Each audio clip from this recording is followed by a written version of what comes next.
The sun hung lazily above the University of Lagos campus, casting golden hues on the crowded literature faculty courtyard. Students buzzed with excitement for the highly anticipated poetry reading event, a space where young creatives could finally share their souls out loud.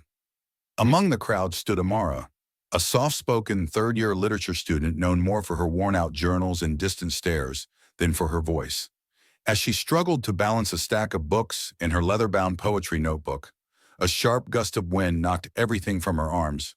Papers fluttered across the pavement like wild birds escaping a cage. Before she could even kneel to retrieve her work, a deep voice interrupted her panic. "You write about birds in cages, don't you?"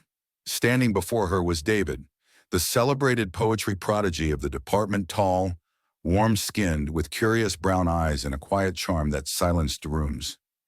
He held up her poem, the one about being unseen, and smiled as he helped her gather the scattered pages. Amara froze.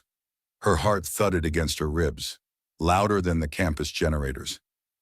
She managed a breathless "thank you," barely meeting his gaze. Their fingers brushed as he handed over the last sheet, and for a split second, time hiccuped. David studied her face like he was trying to remember something important. "You should read this tonight. It's honest," he said, nodding toward the poem. Then he walked away, leaving Amara rooted to the spot, her poems in hand and her thoughts swirling. That night she couldn't sleep. Every word he'd said echoed through her like a forgotten melody. She didn't know it yet, but that brief collision had cracked something open inside her, something fragile, new, and terrifyingly beautiful. Amara arrived early the next morning, hoping to fade into the rhythm of campus life and forget the boy who read her soul like a verse. She sat beneath the old mango tree beside the library where few students ventured. The shade was cool, the air scented with ripening fruit and old books. Her journal lay open on her lap, but her pen hovered uselessly in the air. She couldn't stop thinking about David, how he had found her poem amidst the chaos and quoted it so effortlessly. It wasn't just what he said, it was the way he said it, like the words were already part of him. To her surprise, David appeared again, this time holding 2 steaming paper cups of coffee. "I guessed you'd be here," he said, handing her one. "You strike me as the quiet under the tree type."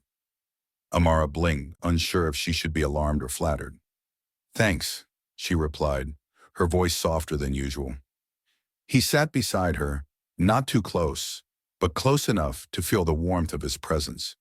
Their conversation flowed like a familiar rhythm: books, music, childhood dreams. David spoke with ease, sharing how he was raised in Surulere and how poetry gave him a voice when nothing else made sense. Amara found herself opening up too, sharing memories of her father's dusty bookshelf and her love for stories that made people feel seen. As the sun filtered through the leaves, casting golden shadows on their faces, Amara realized she hadn't smiled like this in months. David listened not just with his ears, but with the full attention of someone who genuinely cared.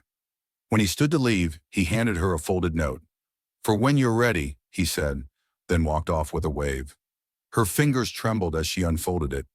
Inside was a short poem, handwritten, "In the silence of your presence, I heard a poem breathe." Amara closed her eyes and smiled. This wasn't just admiration anymore. Something was growing. The following week brought with it a softness Amara hadn't felt in years. Each morning she found herself at the mango tree, hoping, sometimes praying that David would appear. And he often did, with a cup of coffee, a question about her poetry, or a story that made her laugh until her ribs hurt. The unspoken connection between them deepened like roots under soil, slow but strong. One evening he asked if she would attend the interdepartmental literary workshop that weekend. "I want to read something with you in the audience," he said, his eyes searching hers for an answer. She nodded, trying to hide the flutter in her chest. On the day of the workshop, Amara arrived early, dressed in a simple navy blue gown. The hall buzzed with energy, laughter, and the clinking of teacups. As she weaved through the crowd looking for a seat, her heart froze.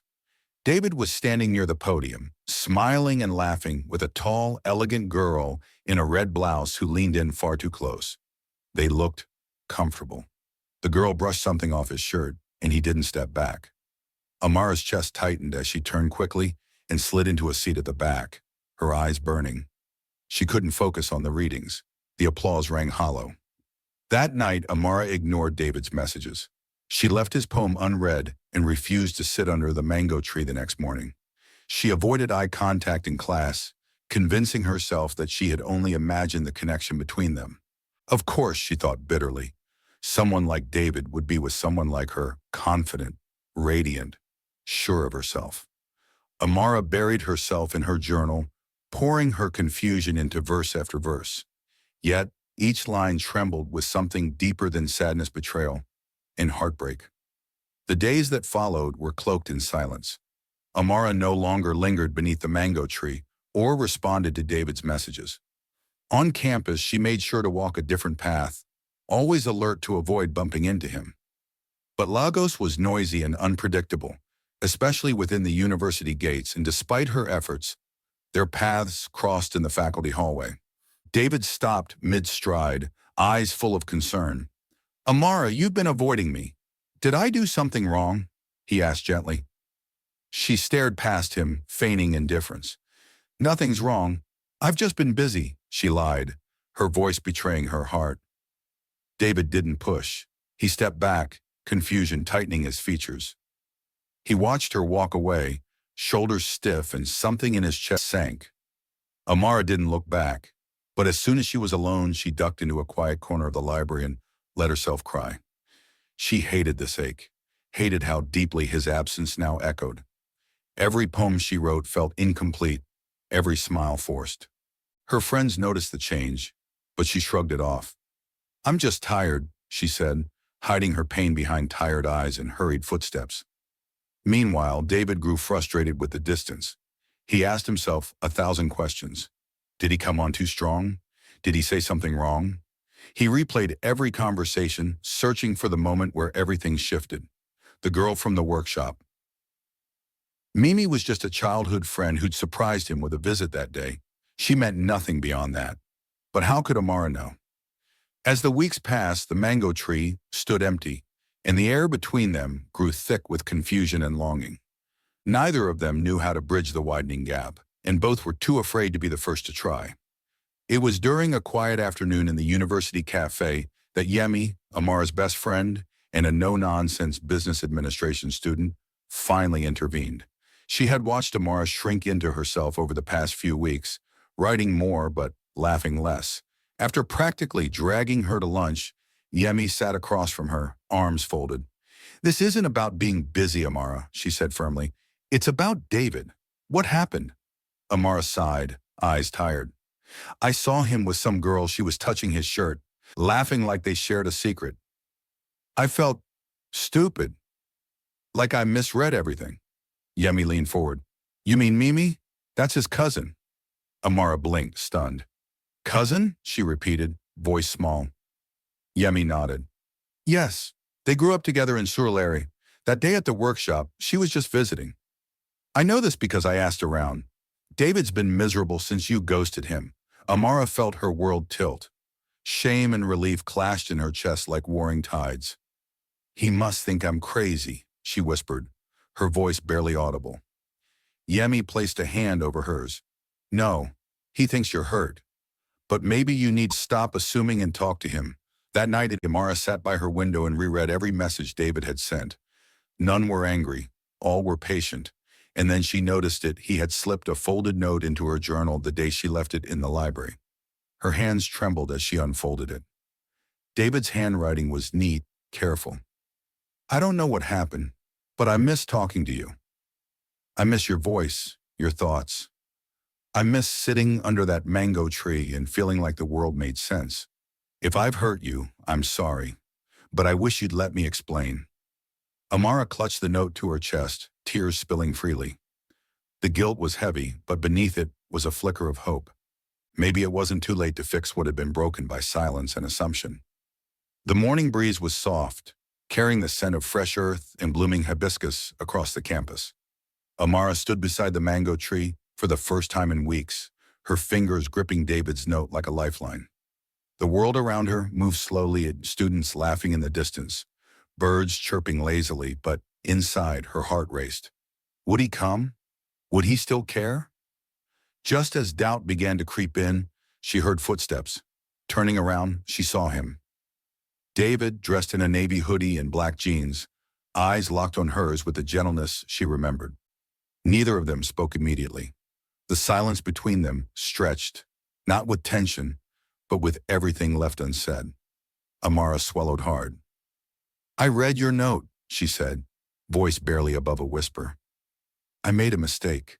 I saw you with your cousin and assumed things. I should have asked."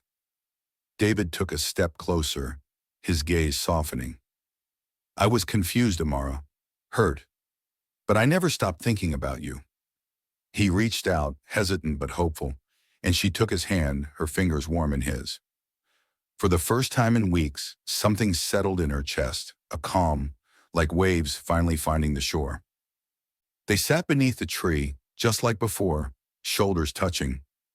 This time, no poetry was exchanged, no formal conversations needed.